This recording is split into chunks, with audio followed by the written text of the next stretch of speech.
Welcome to Touch Technology Review. Today, I'm going to share with you my top 5 tips for getting the best possible audio on your YouTube videos and podcasts. And it all starts with using the right audio equipment. If you've been using your DSLR or mirrorless camera and the built-in microphone or even an iPhone, you might be getting away with it for vlog type videos where you have the camera up really close, where these microphones are designed to actually do a decent job of recording your audio. You might even be using the headset that comes with your iPhone and finding that that's quite adequate. But as soon as you position your camera more than 50 centimeters away, say 1 or 2 meters, such as I've done for this opening scene here, where my camera is about 1.5 meters away, if you try and use the built-in audio, you'll notice that you get a lot of room noise, echo, and reverb, and the audio is no longer satisfactory. So you really need to be thinking about adding an external microphone into the equation in order to up the audio quality. So depending on the type of video that you're doing, if it's a face-to-camera video and you're addressing your audience, or if you have a podcast with multiple guests, you could have a number of microphones, such as the one that you're looking at now. And this would be a great way of improving the audio quality up front. If you're a fitness instructor or a vlogger, or you're going out and about, obviously you can't carry around these microphones. So in that case, you'd consider a lapel or lav microphone, which sits up in your collar very discreetly. These allow you greater mobility and aren't as conspicuous, so they could be a great choice. They won't have the same dynamic range as a condenser microphone, but they'll still sound pretty decent and far better than the audio that you're getting out of your camera or iPhone. Choosing a microphone can be a daunting task, to say the least, so if you need some help on selecting the right gear, I've created some videos on various microphones, including studio condensers and lav microphones, and I'll leave a link to those in the description box below. So once you've purchased your microphone, it's time to set it up, experiment with it to find out what the sweet spot is in terms of the distance from the vocal source. Now, each microphone will sound better at a certain range. I find that the Rode NT1 gives me the best, most dynamic sound when I'm situated at about the 10 to 15 centimeter distance from the mic itself. There's been occasions where it hasn't been practical to have it up so close, and I'll sit back a little bit further, maybe 20, even 30 centimeters away, and it still sounds great, but you'll notice as I sit back further, I introduce more room noise and echo, so it's a less immediate, less personal vocal, which also leads towards the type of aesthetic that you're looking for in your recording. If you're producing a podcast, you'll notice after listening to many podcasts that most people sit up really close to the microphone, and it therefore gives you that more personal feeling, as though you're being spoken to directly, as though you're in that room with that podcaster. So for podcasts, certainly the trend tends to be to sit closer to the microphone. For YouTube videos where you don't want to have the microphone in the way of your face, sometimes you might want to sit back a little bit further and you don't mind introducing a bit of room noise. So it's really up to you in terms of what is your personal preference as to how far back or how close you want to be with the microphone. And the other thing about the proximity is to do with the variation in the loudness of your voice. So if you're a Twitch streamer, for example, you're going to have moments where you're not going to be very loud at all. And then in moments of excitement, enthusiasm, you might start yelling, in which case you'll increase the volume, and if you're too close, you could very easily peak the audio levels and you'll end up with a distorted audio signal. So for those types of situations where you have variation in the volume, you might be better off sitting further back, getting a little bit more distance in the vocal, but giving you that headroom so that you don't peak the audio. Now, speaking of audio peaking, the next thing to consider is the level at which you set your audio recorder. If you're using a dedicated audio recorder or even a DSLR or mirrorless camera to record your audio, most of these will have a manual setting, allowing you to determine the level of input of the microphone. When I first started out, I used to go in really heavy here and have a loud audio signal, so that when I got it in post-production, there were occasions when the audio would peak.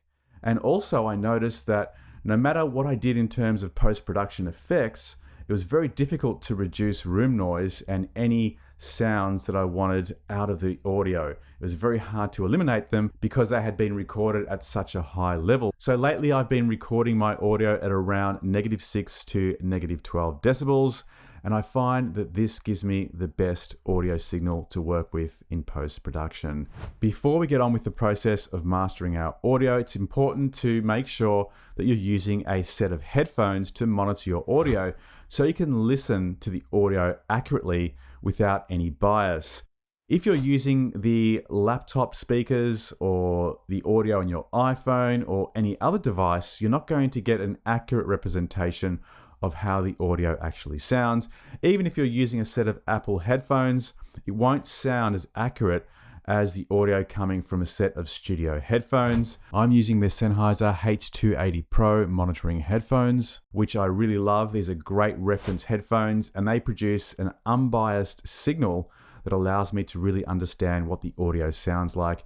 And I find that the result is that when I use these headphones, I get a much better sound that sounds consistent across all devices. So I'd highly recommend you get a set of monitoring headphones before continuing with the next step. So provided you have your headphones on, import your audio file into your software, and the first thing I like to do is to normalize the audio levels. As I mentioned earlier, because I'm starting with a lower amplitude on the audio file, having recorded the audio at -6 to -12, I want to make sure that it sounds as loud as possible. So in order to do that, most software titles will allow you to right-click on the audio file and normalize the audio. I'll generally bring it up to -1 or 0 dB, and you'll see straight away on the visual waveform that the amplitude is increased, and you can also play it back and hear that it sounds much louder. Because I'm using such great audio equipment, the Rode NT1 and the Zoom H6, there's really no line noise to worry about, so I'm not going to apply any noise reduction. But if you notice there's a little bit of hissing or line noise in your audio, then you can apply some noise reduction in order to clean up your audio. But if you're doing this, make sure it's only very slight. Go in with a very light hand. The more noise reduction you apply, the greater chance you have of reducing some of the natural characteristics of the voice, and sometimes that can result in a kind of artificial sounding audio file. The next step in the process is to apply some EQ or equalization, and this is your chance to really shape the character of the audio and listen out for any anomalies in the audio and fix them up here using the EQ. So my approach is to listen to the bass, the mids, and the high end and find out where there's any distortion or unpleasant sounds and use the levels in the EQ to bring those down and minimize them. And if I want to bias a particular part of the audio, I'll increase these slightly using the sliders. So if you want a more bass heavy type vocal, increase the bass range. If you want to increase the mid range, lift those sliders. And if there's too much treble or sibilance in the vocal, you can lower some of those levels accordingly. So this really is your opportunity to get the particular sound that you're after. You can use the built-in presets of your equalizer, or you can go in for a complete manual approach, which is the way I tend to do it. So once you've EQ'd your vocal, it's time to apply a compressor. A compressor can be used in a number of ways. There's a whole range of presets available that can give you different sounds, from a broadcast quality sound to a podcast, to a more natural aesthetic for a voiceover. It really does depend on your own personal taste and preference. Whichever way you go, adding a compressor can really help bring the vocal out of the mix and make it stand out and be much more present, whether you're producing a YouTube video or a podcast. After you've applied a compressor, you can now add a limiter, and this will give your audio a much more even and consistent sound. Now that you've mastered your audio file, the final thing to consider is the loudness level, and this will vary dependent on the platform that you're publishing to. For example, YouTube recently changed their loudness levels to the LUFS standard. So if you look into your audio software or video editor and have a look for the loudness meter setting and see if you can set it to use the LUFS standard, you can apply a setting of -14 decibel and make sure you're not going over that level, and your audio file will then be uploaded and maintained at the original specification. If you tend to go under or over, For example, YouTube will then apply normalization in their own software to your audio file, and that is less than ideal because you're now going to have a compressed audio file. Now, if you don't have a loudness meter which has these standards available to you, you can just use the standard level reading and check that your audio is staying in the green to orange zone and doesn't go into red for peaking, and you should be fine. If by chance you don't have the levels 100% right, usually most platforms will automatically normalize the audio for you and make sure that you're not peaking or under the level range recommended. So it's not going to be a major issue, but for those audiophiles out there looking for the absolute best, most faithful representation of the audio that you've uploaded, if you stay within the right range, then your audio won't be normalized once it's been uploaded. So hopefully this has been helpful to you. If you've enjoyed the video, hit me up with a like, and if you've got any questions whatsoever, as always, feel free to put them in the comments box below. If you want to see more videos from me, don't forget to hit the subscribe button and the notification bell next to it so that you're notified of up and coming video releases. See you on the next one. Bye for now.